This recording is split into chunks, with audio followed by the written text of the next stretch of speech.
The morning sun cast a golden glow on Emily's trembling hands as she smoothed out the folds of her simple white dress. In the quiet room, her mother's worried voice echoed in her memory. "Are you sure, sweetheart? You deserve someone who can walk beside you." A gentle smile touched Emily's lips as she brushed away a tear. "Mom," she whispered to the empty room, "love isn't about walking beside someone, it's about walking with their soul." Emily's mind drifted back to years, to the day she first met Daniel at the rehabilitation center where she volunteered. He was a former firefighter, his career cut short by an act of incredible bravery. He had saved 2 children from a burning house, but the rescue had left him paralyzed from the waist down. While many saw only the man in the wheelchair, Emily saw something different. She saw the quiet strength in his gaze, the infectious warmth in his laughter, and a profound, unshakable kindness that seemed to radiate from him. Their connection wasn't instantaneous, but it was deep. It grew over countless hours spent sharing stories, hopes, and fears. They found comfort in each other's presence, and what began as a tender friendship slowly, beautifully blossomed into love. Emily fell for the man,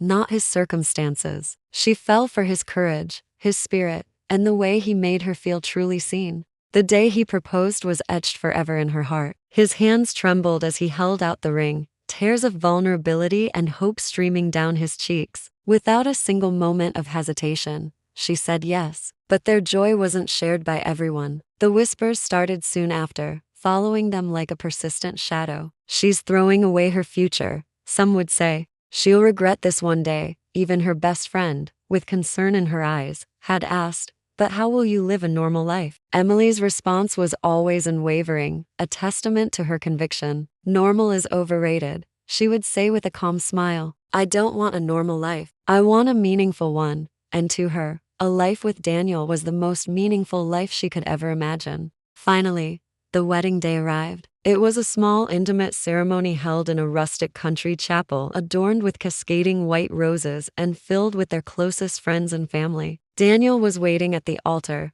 looking impossibly handsome in his perfectly pressed suit. His wheelchair, far from being a symbol of limitation, was decorated with beautiful flowers, a throne for a king. As the music began to play, Emily started her walk down the aisle. Her heart swelled with a love so immense it felt like it could fill the entire chapel. Every step she took was a silent vow, a promise of unwavering loyalty, of a love that saw beyond physical appearances, and of a future built not on the illusion of perfection, but on the solid foundation of devotion. She saw only him, his eyes shining with a love that mirrored her own. Then, just as she reached the altar, something happened that no one expected. Daniel took a long, deep breath. He placed his hands firmly on the arms of his wheelchair, his knuckles white, and then, slowly, with an effort that was painful to watch, he began to push himself upright. A collective gasp swept through the guests. Emily froze, her vision blurring as tears flooded her eyes. His legs trembled violently, his entire body shook with the strain, but he stood. He stood. "I wanted to stand for you today," he whispered, his voice thick with emotion and breaking on the words. You've helped me believe I could."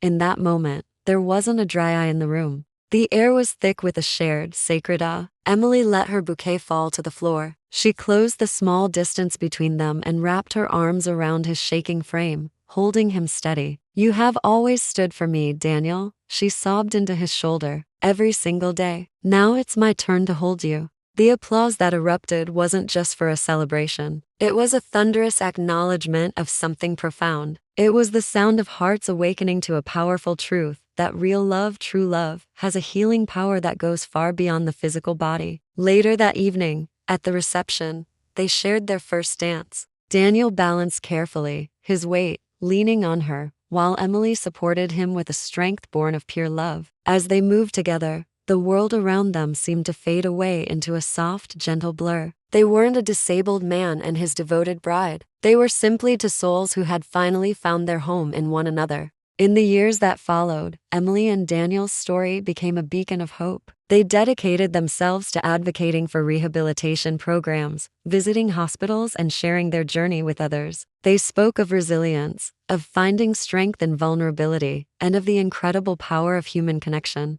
Whenever someone would ask Emily if she ever regretted her choice, her smile was always genuine, her eyes always bright. "I didn't marry a disabled man," she would say with certainty. I married the strongest person I have ever known. And with every life they touched, a quiet, beautiful realization bloomed that sometimes the greatest miracles we witness aren't grand, supernatural events. They are born from the simplest, most profound acts of love. Because in the end, love doesn't magically cure disability, but it does have the incredible power to make the impossible possible. Thank you so much for watching and for letting us share this beautiful story with you. If it touched your heart, please consider liking this video and subscribing to our channel for more inspiring content. We'll see you in the next one.